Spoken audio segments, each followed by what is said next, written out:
Great. So, welcome back. We'll proceed with our discussion on debugging. And now, today we'll try to understand some of the important aspects of debugging, and we start off with what exactly is a bug. So, basically, any fault in a program which causes the program not to behave in a desired or expected manner is mostly identified as something called as bug. And there's a very interesting story about how the first bug was discovered, and I'll try to show you a snippet of you know the first bug that was discovered in September 1947 in Harvard Computers Lab. So it was basically an actual bug, an actual insect which was stuck inside the computer, in the magnetic tape, and that was causing the program not to work.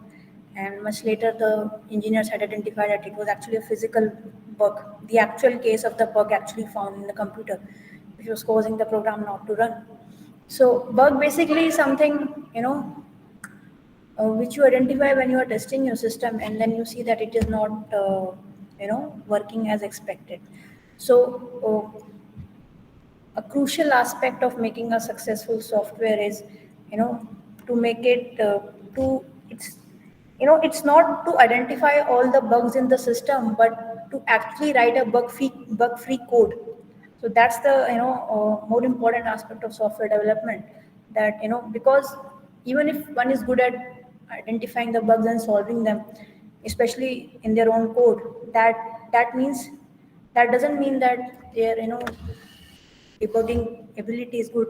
Of course, to that an extent, but when it comes to as a programmer, that means they still need to learn a lot about how to write bug-free code. So here is a bit of history of how the first bug, the computer bug, was discovered. So this is a program that is written, and here timestamp is written. So as you can see, this was the actual bug that was discovered back in the 1947.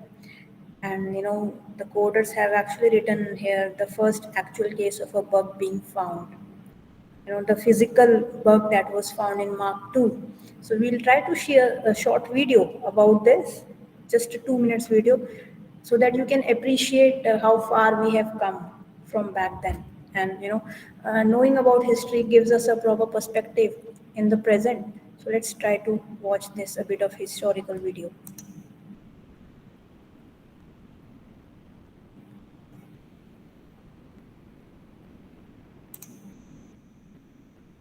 इस दिवाली घर की regular सफाई नहीं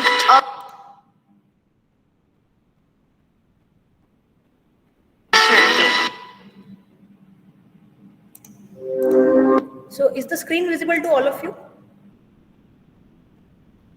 Can you see the YouTube?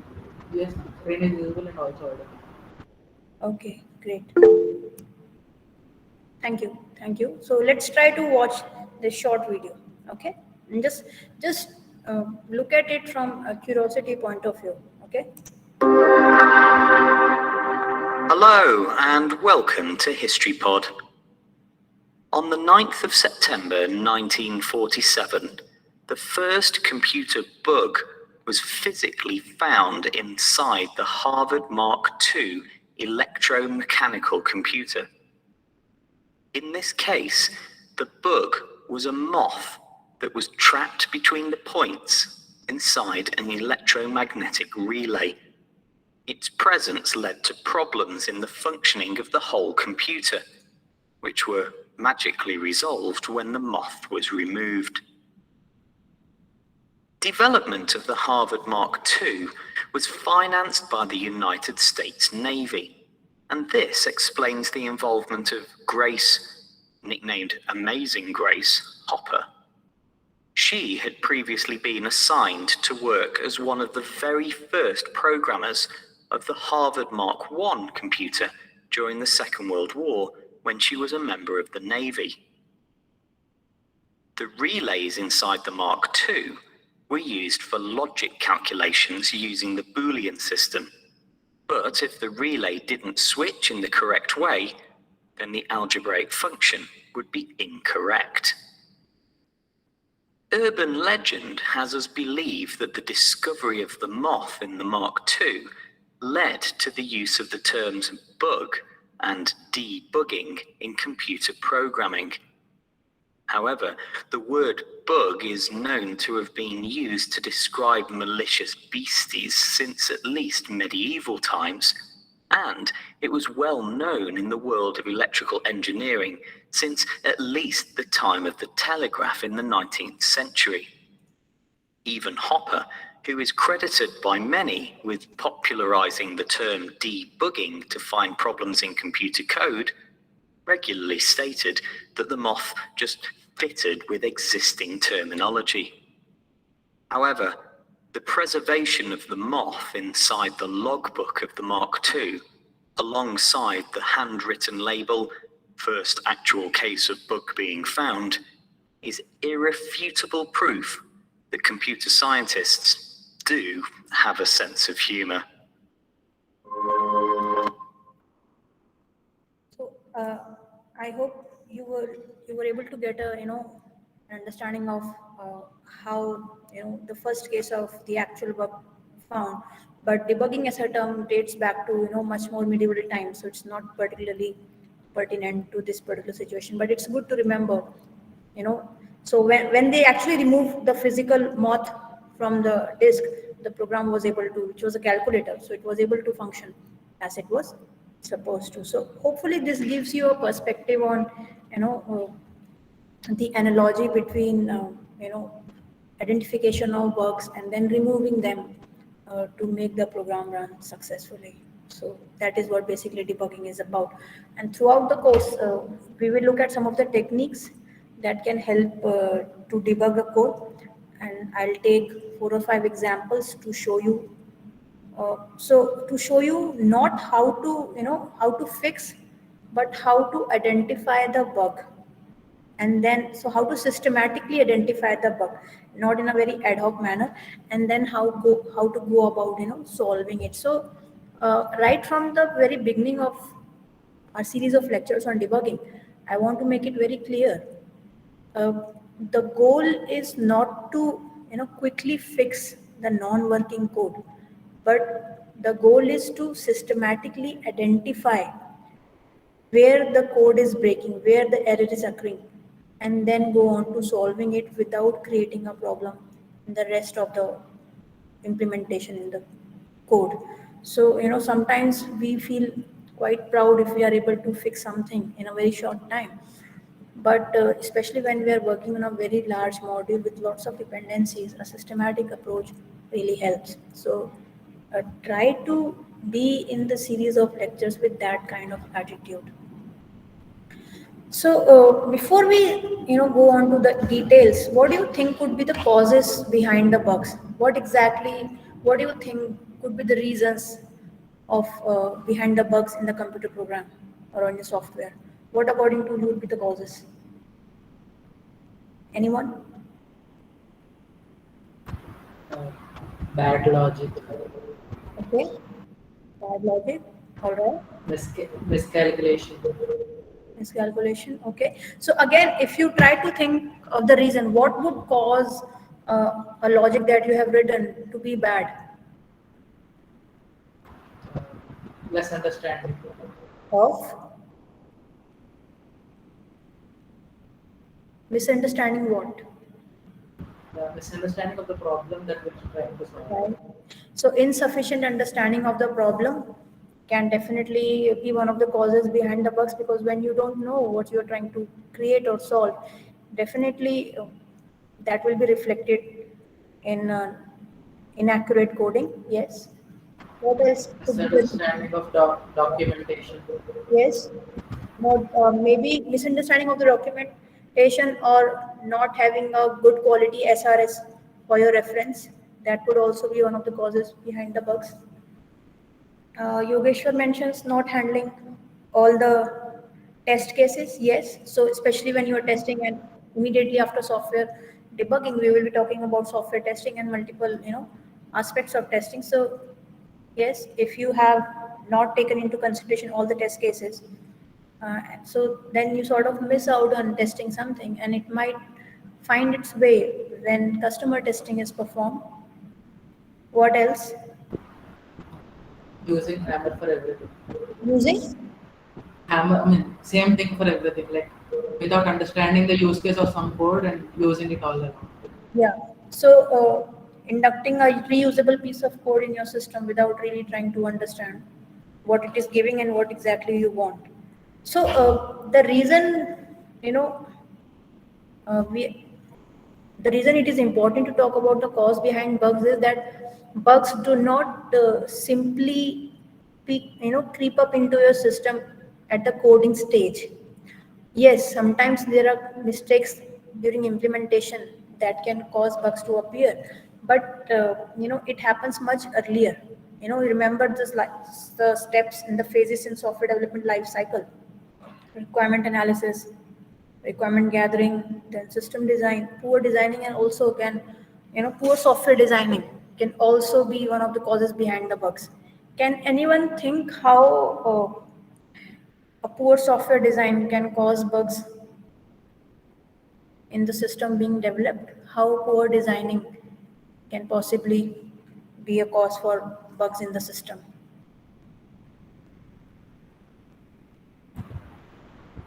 Poor design means not handling something not in an inefficient way. So if we handle something inefficiently, obviously cause some or other problem.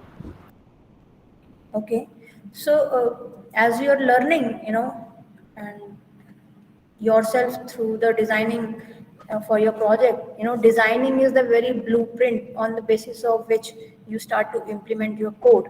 And if the very skeleton, is not robust enough, definitely there will be a potential for some or other, mishap to occur while you're developing. So I guess what I'm trying to say is that uh, the causes behind bugs appears way before than actually coding starts sometimes, and it is only exacerbated during the coding and implementation phase.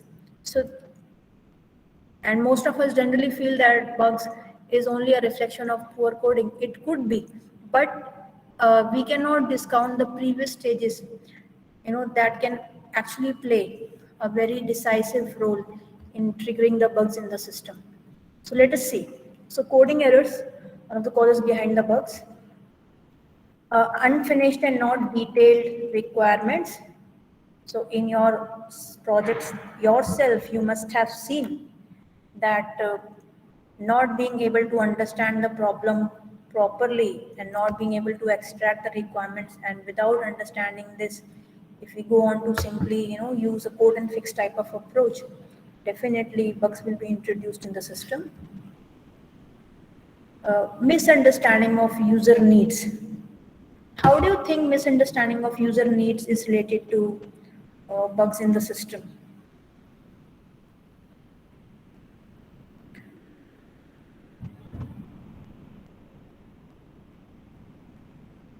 So definitely, when you're making a software, you're making it for stakeholder clients or users, and it's very important to be on the same page when you're developing a software to be used by multiple people.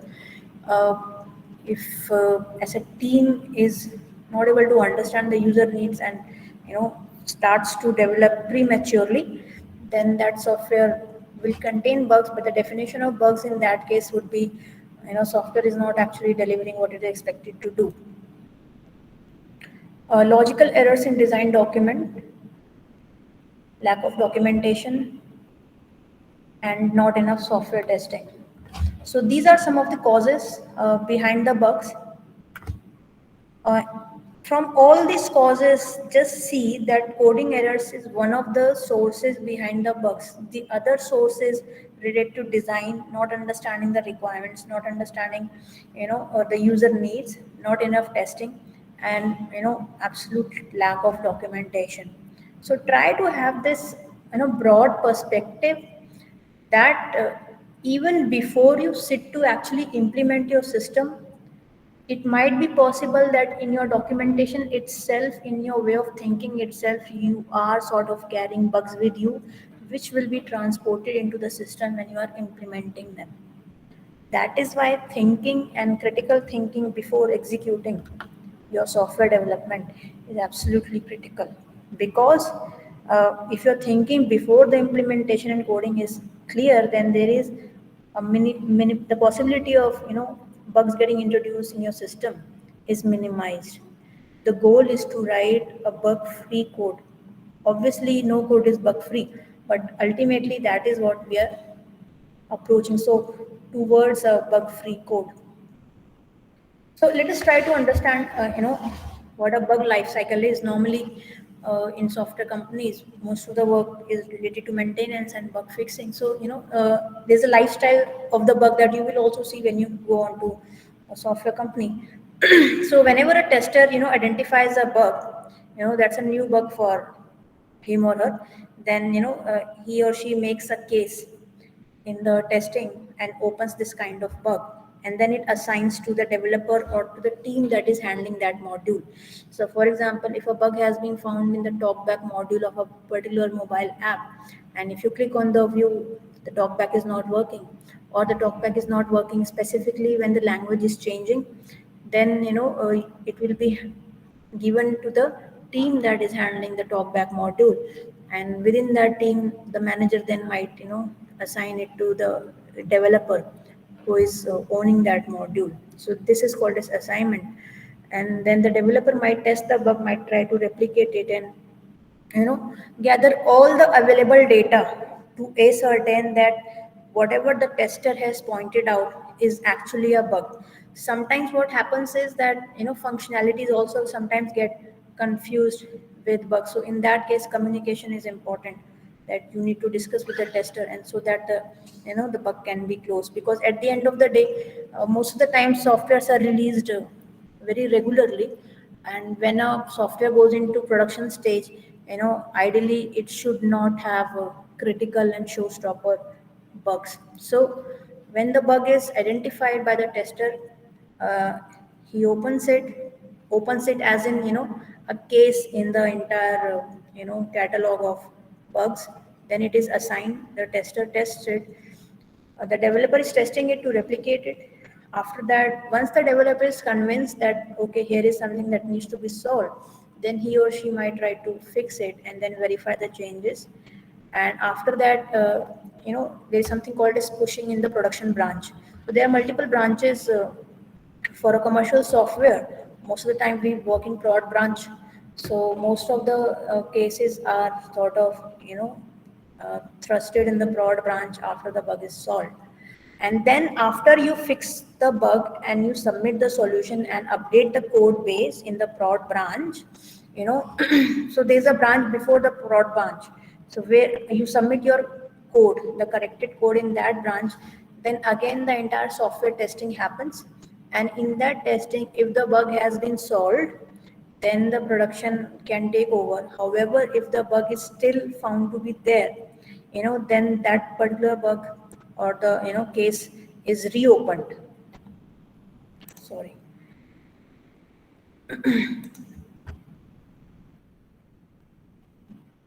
That particular bug is reopened, and then it is sort of rejected, the solution is rejected and it's given back to the developer to fix it again.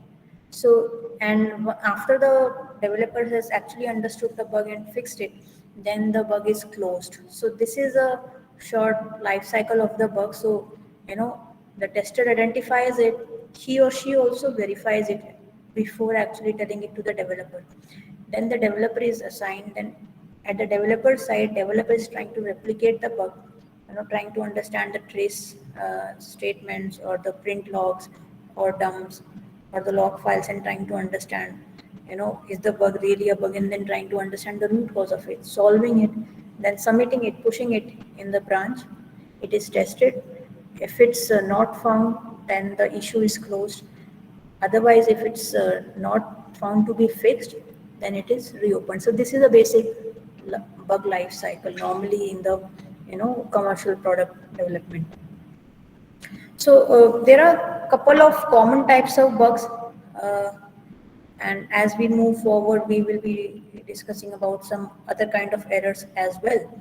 So, but for now, the common types of computer bugs are, they can be maths bugs, like you are trying to perform an operation which is mathematically incorrect. So that could result in a problem. For example, division by 0 is invalid. On that note, anyone knows why division by 0 is invalid? Why it's a mathematical error? Because it is undefined, not defined in the traditional mathematics. Okay. So there's a very interesting video on YouTube if you happen to stumble upon it. Why division by 0, is not justified, because consider it as a fraction, numerator upon denominator. Dividing by smaller and smaller number leads to a bigger and bigger number.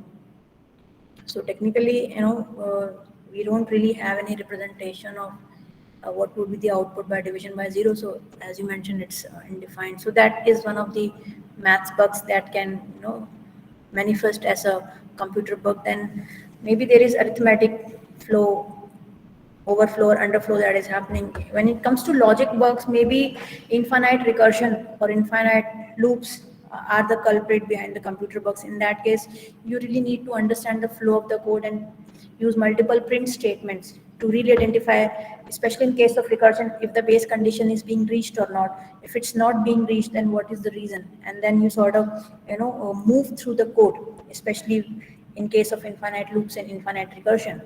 Then the other types of computer bug is the syntax bug, in which one may be using a wrong operator, such as performing assignment instead of testing equality. Then there are resource bugs, using an uninitialized variable, and resource leaks, where a finite system resource such as memory or file handles are exhausted by repeated allocation without release. So this was, if you remember, resource leaks was a major problem in London ambulance service, in which the services which had received the care from the people were actually not being removed from the memory, and that was causing a lot of latency and delay in the proper functioning of the computer aided dispatch. The fifth type of computer bug, and this is not an exhaustive list, it's just an indicative list, just to show you that sometimes we know what are the bugs. Maybe these days editors have an inbuilt debuggers in them, so when you're compiling, so there will be some error thrown up. In the previous times, debugger used to be separate tools, and sometimes programmers were left to themselves to actually read the code and understand where exactly the problem is happening. Okay.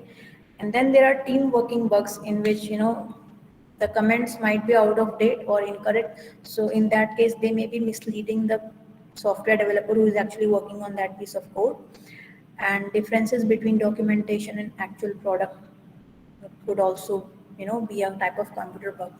Now, what do you think is the difference between debugging your own code and debugging someone else's code? How do you think are these two different from each other?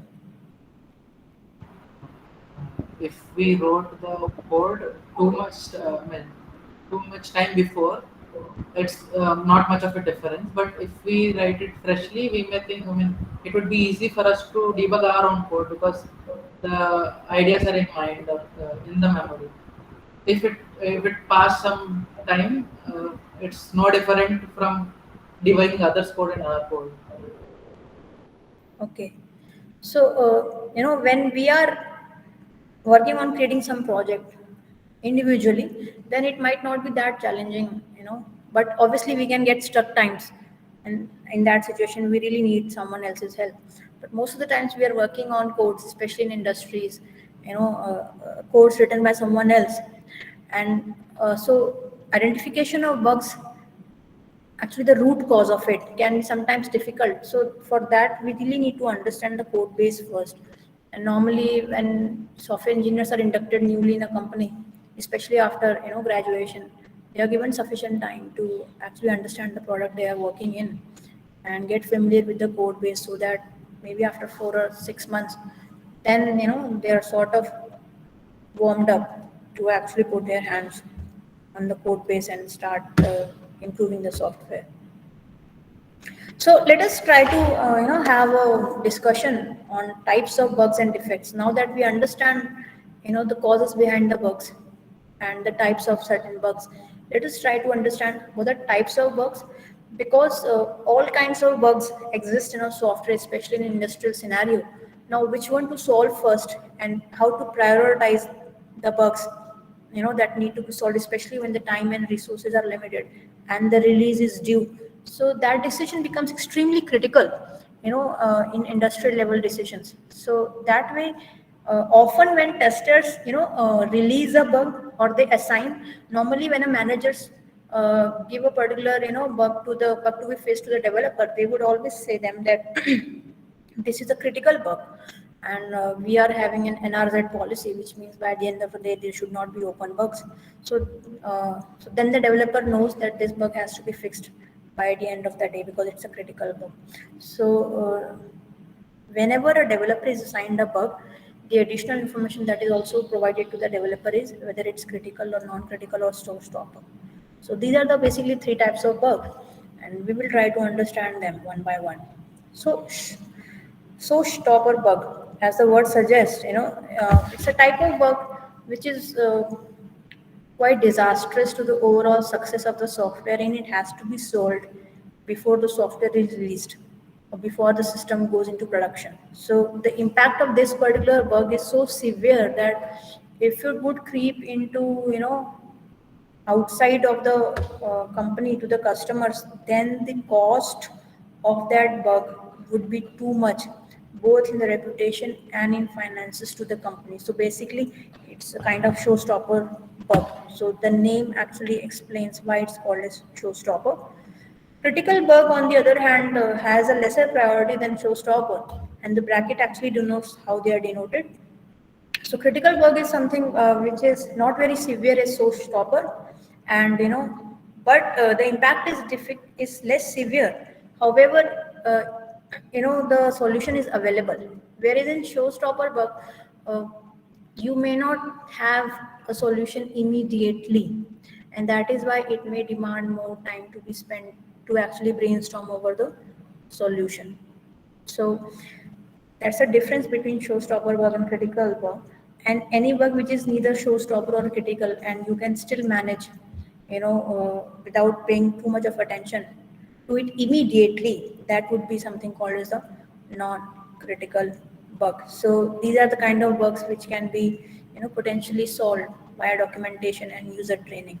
Sometimes they can be, user interface defects. So this is something as non-critical bug. So hopefully you can, the important thing is to learn, especially when you are working in your software projects, you will come across situations in which your system may not be functioning according to your expectations. In that case, you always discuss with your team members and identify, okay, we have so many things going on already, and these are few of the bugs that we have identified, which one we should target first. Now, the decision behind which one to target first definitely comes by the cost that will accrue if that particular bug is not solved. So that cost could be to the overall functioning of the system mainly. So these are some of the decisions, that are critical when we go to solving on the bugs. So let us take an example of a showstopper bug. Suppose you are doing an online payment, all right, and you have entered your debit card details and you have entered your CVV and you hit on the submit button. And immediately after you hit the submit button, this is what you see. So what do you think is happening here? What has just happened? Payment failure. So we don't know. Actually, we don't know, but generally the people think that the payment is failed. Yeah, so this kind of situation will make the user panic a lot, because he or she entered the payment details, but the transaction could not go through because of some reason or other. So this is a very critical bug. So it's kind of a showstopper bug. Let us take another example. So suppose there is a login portal, you enter the correct login details. Now, despite entering the correct login details, the system is simply not allowing you to log in. So there is some other error beyond just, username and password that is preventing the user from logging into the system. So these are some of the critical, showstopper bugs, because now the user doesn't really know what to do, and he's kind of stuck in the situation, and the system cannot be accessed further. So this is basically, a showstopper bug, because it has literally put a huge wall in front of the system, and then it is not allowing the user to proceed further. So these have to be solved, as soon as possible. So these are the highest priority bugs, the showstopper bugs. Let us take another example. Suppose a user is testing an online shopping site, and after selecting the required items in the shopping cart, he clicks on order button. So the user should be able to redirect to order and billing page. However, the application is displaying a web server error, and HTTP page is not found error page. So this again, so the user has selected all the items that he or she wants to buy and wants to proceed. But however, the web server error is occurring and the user is not able to proceed further. So whenever a user is not able to proceed further in the system because of a certain hammer sort of bug that is appearing, that is a showstopper bug. So this is a good article to read related to how to handle showstopper bugs, because especially when we are working in a team in a big environment, handling such kind of situations can be really tough. So that attitude really matters. So I'll just show you a brief story about this case. So just take a moment to read this particular scenario and let me know how you would respond to this particular situation. So let us read.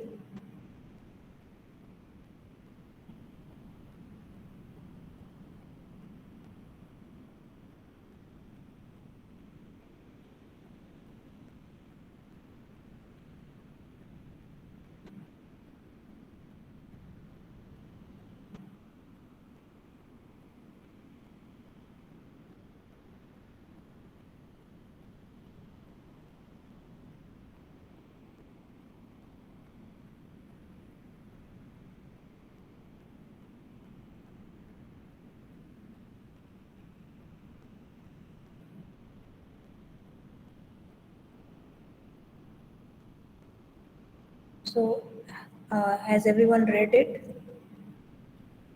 Sorry, ma'am, we have completed just a second.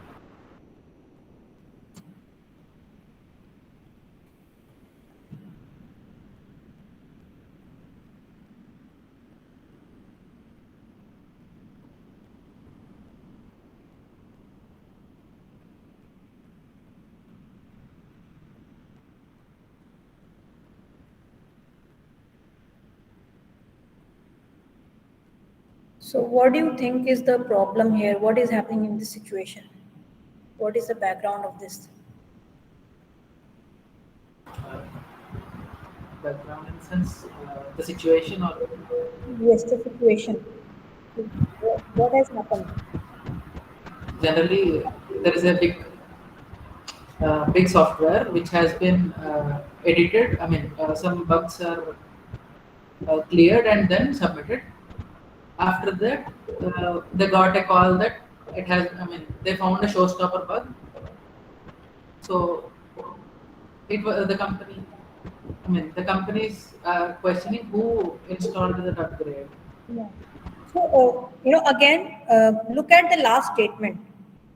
An urgent showstopper was released, and that is expected to affect about a third of companies who install this upgrade. Yes, This ma'am. is the cost associated. So how would you respond, and what would you and your team do in this kind of situation? Any takers? First, initially we ask. I mean, we need to downgrade the whatever is published if it's possible. Downgrade to the previous version and alert the companies who installed our apps, and then we need to work on the bug that is I mean, the showstopper. Right. So first of all, there has to be a sense of ownership. Normally, because it's a showstopper bug, it's not a critical or non-critical bug. So definitely whosoever had been handling it would come into the light, would come into the radar. And at that critical situation, it is important that, the responsibility is sort of shared in the entire team rather than making a particular person as the center for the cause behind that particular bug, because these are certain ethics are also important, and hopefully I would be able to talk about that as in the end lecture.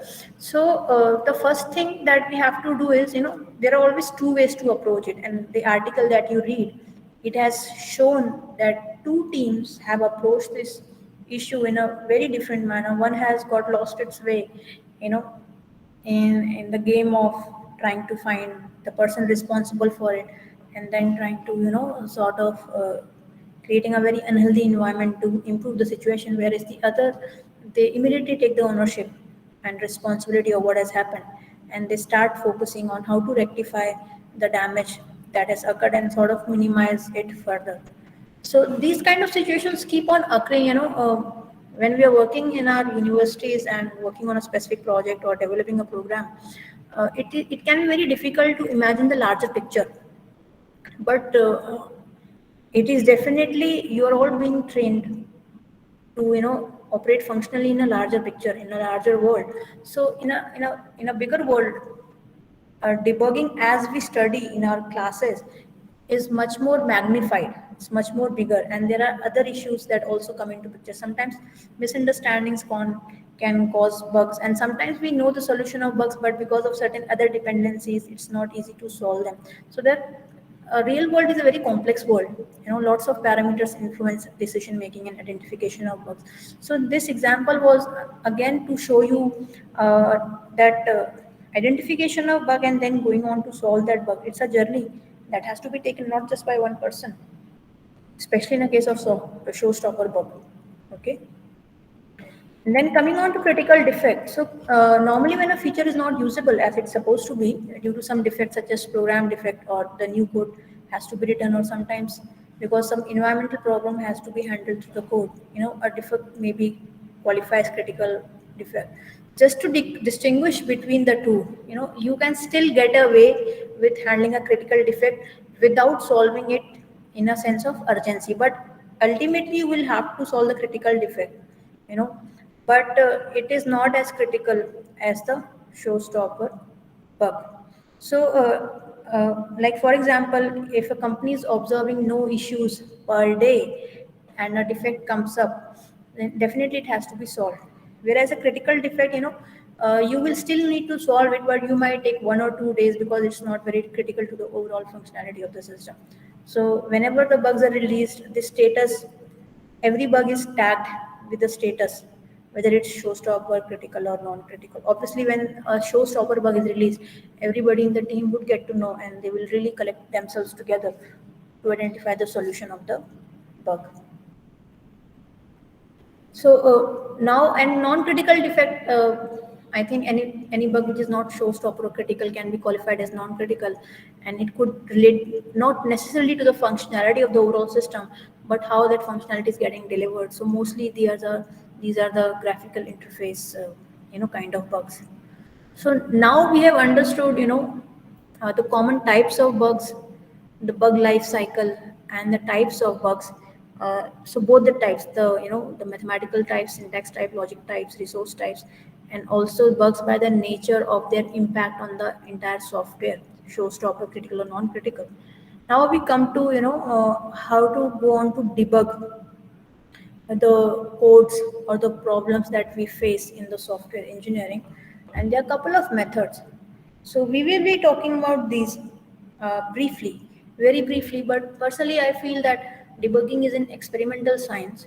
So even though we will be taking examples that might or might not follow these particular debugging methods, but it is important to know, at least at a conceptual level, what is the thought process behind these debugging methods. So that would be important for us to understand. So before I go on to, before we go on to proceed with the discussion on debugging methods, anyone wants to, express any methodology that they follow when they are trying to debug their code? What is your normal approach to identification of bugs when you are trying to find the solution? If there is a bug, I'll try to run the code line by line manually and find if it's working when we do it manually.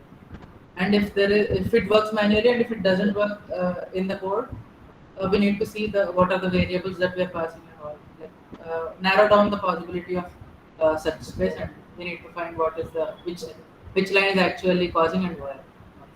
So, on what basis do you narrow down the cause of the bug?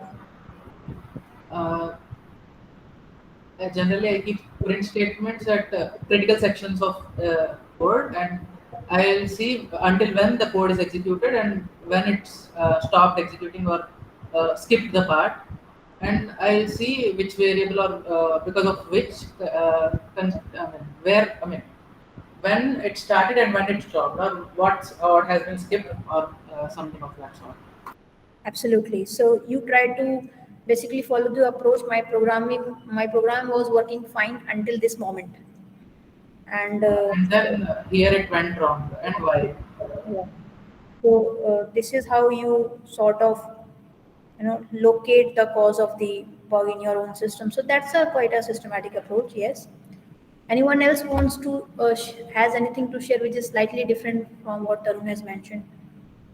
Any other approach anyone uses for debugging, or you used to use when you were in first year or second year, and how you have improved in the art of debugging? Any takers for that, so that all of us can learn from you?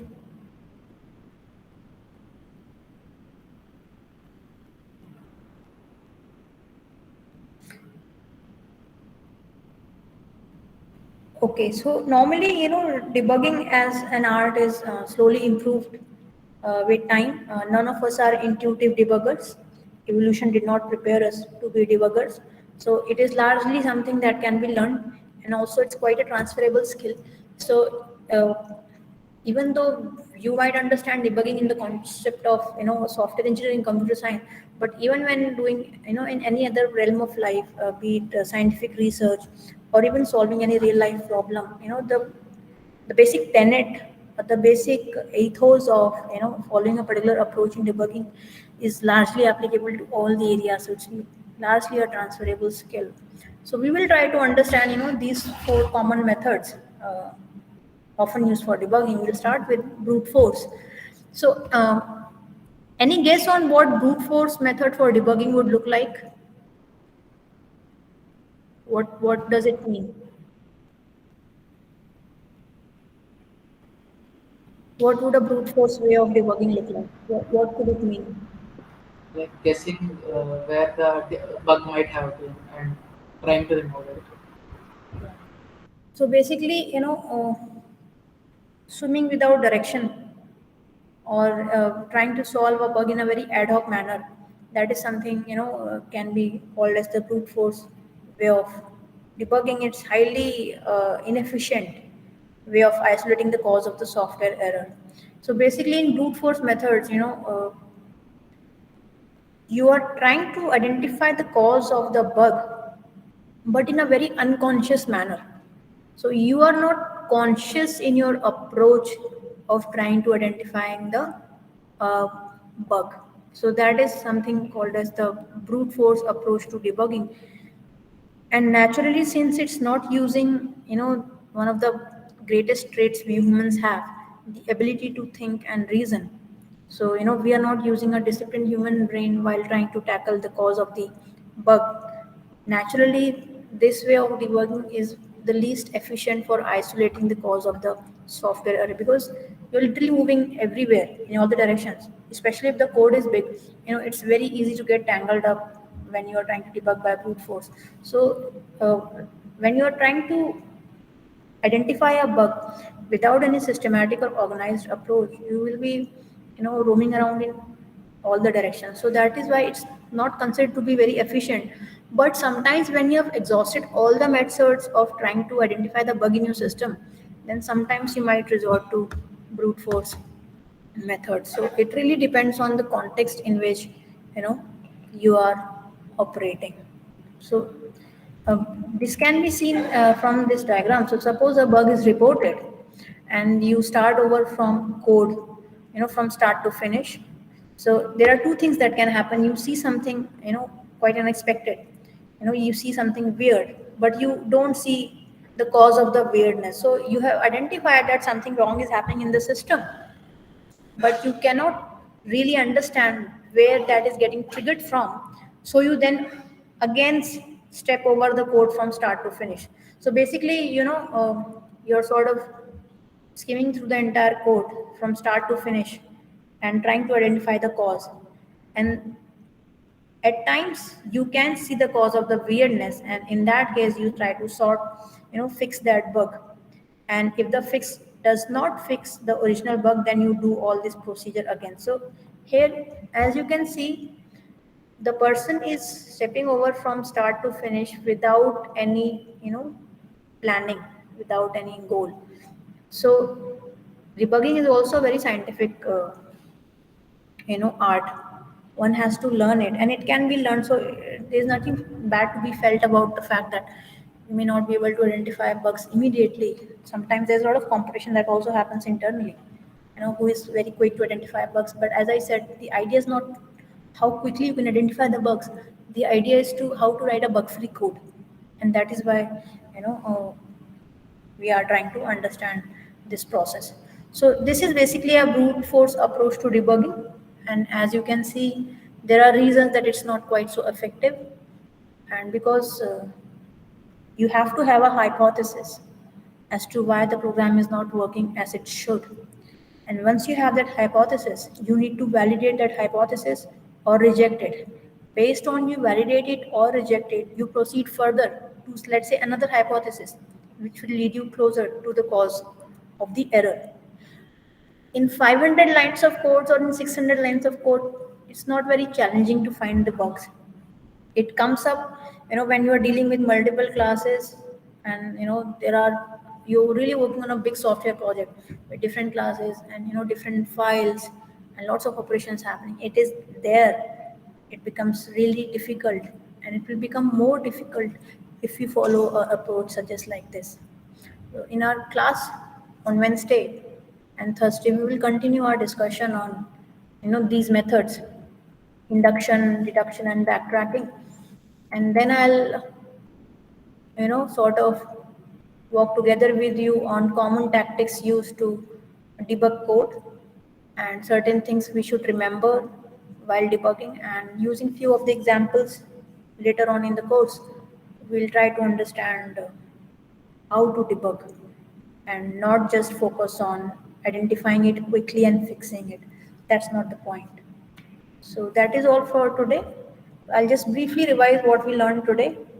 We understood the first ever bug in the history in Mark II. Then we identified the bug life cycle. We understood the causes of bugs, which do not just relate to coding, as is the most common prevalent understanding of bugs. Then we understood the common types of bugs based on maths, logic, syntax, resources, and all these kind of things. And based on the criticality of bugs, we understood three types of bugs: showstopper, critical, and non-critical. And now we are slowly moving towards debugging methods to be able to debug our codes. And we'll continue our discussion on Wednesday. Thank you so much. Thank you. Thank you, Dhar.